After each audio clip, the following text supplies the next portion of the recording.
Government regulations reveal Australia will provide further capability, support and funding to PNG, but dollars figures is confidential.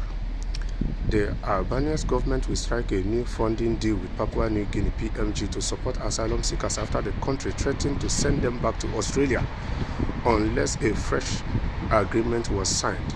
In December 2021, the Morris government struck a secret deal for about 75 refugees and asylum seekers to stay in the Port Mobiza after the regional processing center at Manus Island was closed.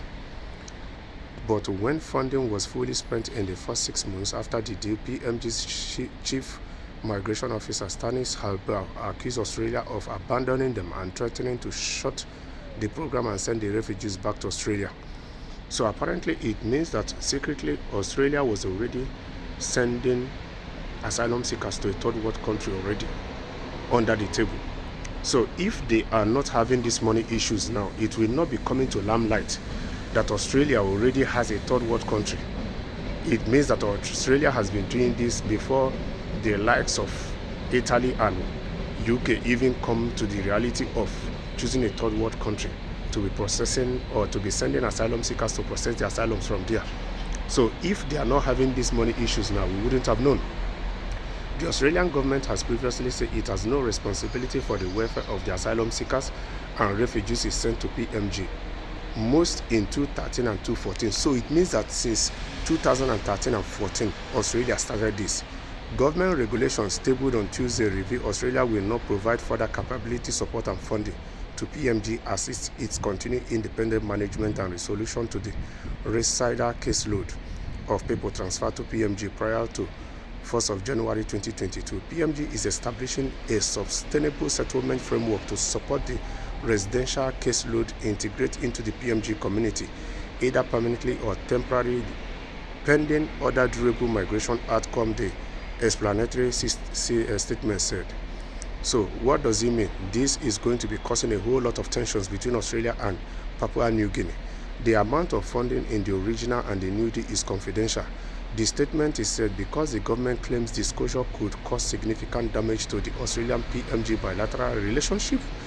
Both deals require PMG not to send refugees and asylum seekers back to danger. Funding comes from the Home Affairs Department's budget for offshore management of unauthorized maritime arrivals, which was $477.7 million in 2023-2024.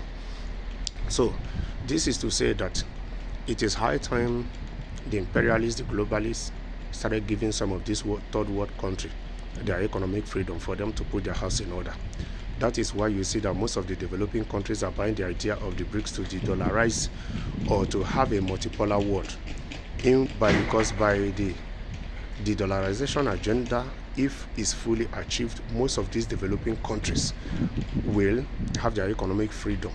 Their countries can work, because when their country can work, when their economy is stable, when they rebuild back hope in their local currency, their economy will have no choice than to function.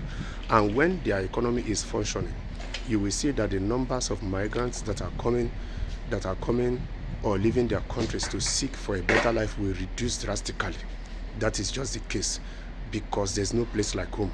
When people feel comfortable in their home, feel secure, they can see the future, there's no need for them to be migrating in search of better life in another man's land where they don't even know what awaits them at the end of the day.